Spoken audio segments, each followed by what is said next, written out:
Olá pessoal, tudo na paz? Irmão Alex aqui para dar continuidade nos estudos bíblicos. Tô meio rouco,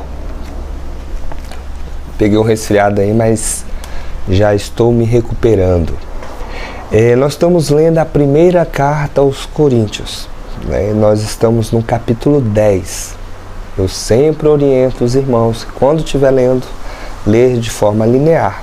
Por quê? Porque quando essa carta foi escrita, ela não tinha versículos e nem capítulo. Tem vez que essa divisão atrapalha no raciocínio, né, aqui do texto, né, da carta. Então nós vamos, se por acaso você queira receber, manda um oi para o 61 991 19 24 21, irmão Alex, beleza? Então vamos lá então. Capítulo 10. Vamos ler o último capítulo do 9 para vocês verem que é uma continuidade, né? Que fala assim, último versículo do capítulo 9. Trato luto não como quem golpeia o ar, trato duramente o meu corpo e o subjugo, para não acontecer que podes de ter proclamado a mensagem aos outros, eu mesmo seja reprovado. Isso aqui é chamando a atenção, né? Pessoal aí que proclama o evangelho, mas dá mau testemunho. Vamos lá então, capítulo 10. Irmãos, não quero que ignoreis o seguinte: os nossos pais estiveram todos debaixo da nuvem, e todos passaram pelo mar, na nuvem e no mar. Todos foram batizados em Moisés. Então, aqui é uma carta, pessoal, que ele está, né, é uma carta-resposta, vamos dizer assim. Então, provavelmente, as pessoas que estão tendo contato com essa carta são pessoas que têm conhecimento, que ele fala assim, nossos pais, né? Então, vamos dizer que o pessoal seja o povo de Israel, né? Os judeus. Todos comeram do mesmo alimento espiritual e todos beberam da mesma bebida espiritual. De fato, bebiam uma rocha espiritual que os acompanhava. Olha, interessante. A rocha espiritual os acompanhava. Essa rocha era o Messias. É interessante que tem uma passagem nos evangelhos que fala bem assim. Ele pede água para uma mulher, né, e a mulher fala que... tem uma passagem que ele pede água para a mulher e a mulher fala assim, a água que eu der, né, aí o Messias falou, jorrarão rios de água vivas dentro da pessoa, a pessoa nunca mais terá sede. E aí faz sentido aqui, né, que a água que o Messias dá, a pessoa nunca mais terá sede. No caso aqui, a água seria o batismo, né, com o Espírito do Eterno. No entanto, a maior parte deles desagradou o Criador e por isso caíram mortos no deserto. Aí está se referindo aqui os pais deles lá no passado, né, o povo de Israel.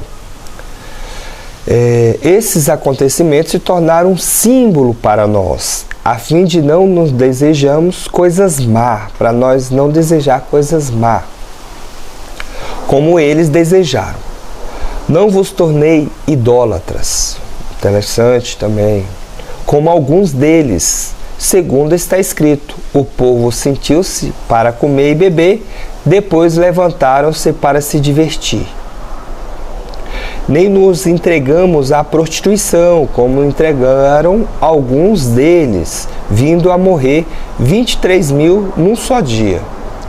Nem ponhamos à prova o Senhor, como fizeram alguns deles. Ele está pegando um exemplo do povo de Israel, os quais morreram, picados pelas serpentes. Nem murmureis, como alguns deles murmuravam, e por isso foram mortos pelo exterminador. Aqui está exterminador, mas tem algumas passagens que falam pelo destruidor, algumas passagens falam anjo da morte, né? Para você entender.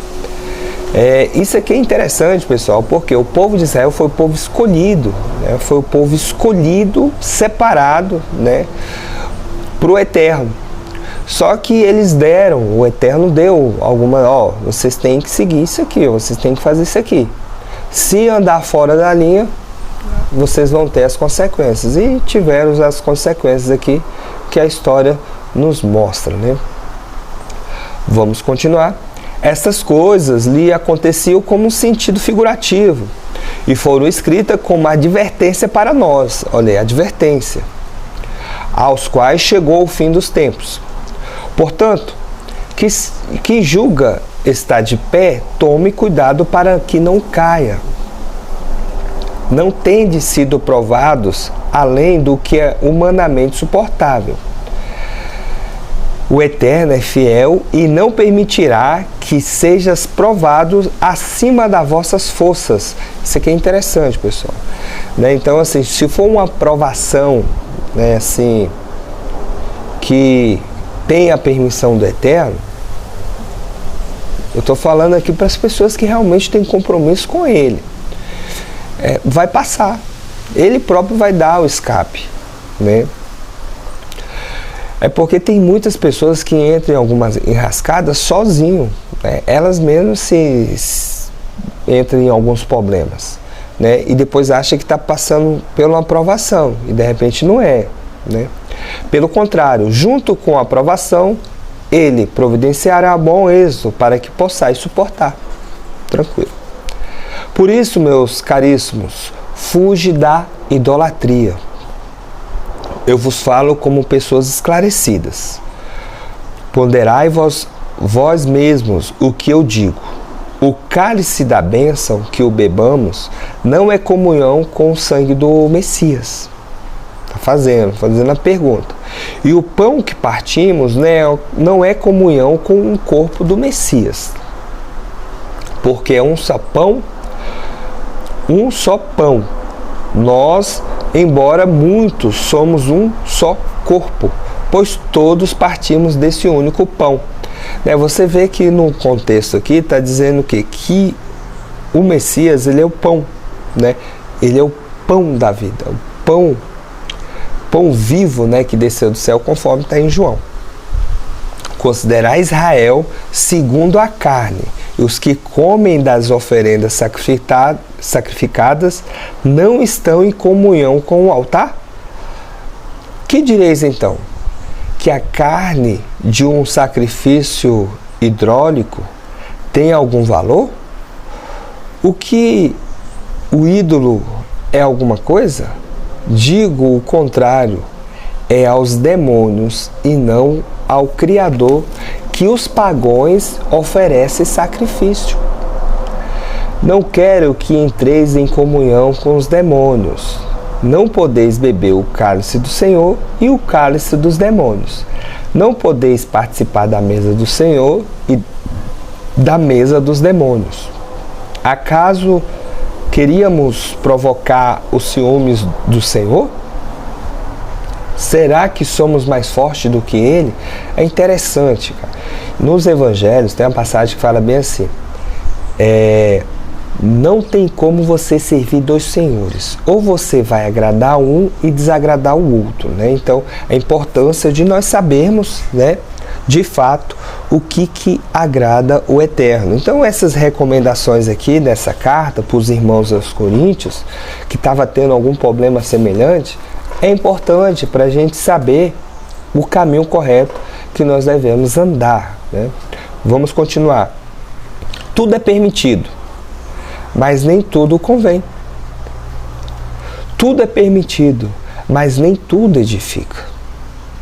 Ninguém busca o seu próprio interesse, mas o do outro, do irmão, né? Aqui, que aí nós vamos entrar no contexto de que irmãos estavam passando necessidade, estavam passando fome, e os irmãos não estavam nem aí para isso. O pessoal da própria comunidade, né? Podeis comer de tudo o que se vende no mercado, sem levantar nenhum problema de consciência, pois o Senhor pertence à terra e tudo o que ela contém. Se uma pessoa que não serve o Messias vos convidar para uma refeição e queres ir, comei de tudo o que vos for servido, sem levantar nenhum problema de consciência. Mas se alguém vos disser, isto foi oferecido em sacrifício, não comas. Não comas. Não comas, né? Não comas, por causa daquele que vos advertiu e por motivo de consciência. A consciência dele não é vossa, pois, para que deixais a minha liberdade ser condenada por uma consciência alheia. Se eu participo de uma refeição dando graças, por que seria eu censurado por aquilo pelo qual dou graças, né? A importância de a gente sempre agradecer, dar graças, pedir para o Eterno abençoar o alimento. Independente de onde você seja, Senhor, abençoa, né, esse alimento, essa refeição. Ele ensinou isso no Pai Nosso, né? Quando ele ensinou os discípulos a orar. Sempre dai graça pelo pão de cada dia. Em suma, quer comais, quer bebeis, que faça qualquer outra coisa, façai tudo para a glória do Eterno. Não seja motivo de tropeço para ninguém. Judeus, gregos ou a comunidade do Eterno, como também eu me esforço por agradar em tudo a todos, buscando não o que é vantajoso para mim, mas o que é vantajoso para o maior número de pessoas, a fim de que sejam salvas, né? Então, a importância da gente fazer as coisas, né, com a intenção de que as pessoas sejam salvas, que as pessoas venham ter consciência, né, de que estar na presença do Eterno é algo sem explicação. Então terminamos o capítulo 10, que o Altíssimo possa estar nos abençoando poderosamente e até o próximo capítulo. Um abraço do irmão Alex.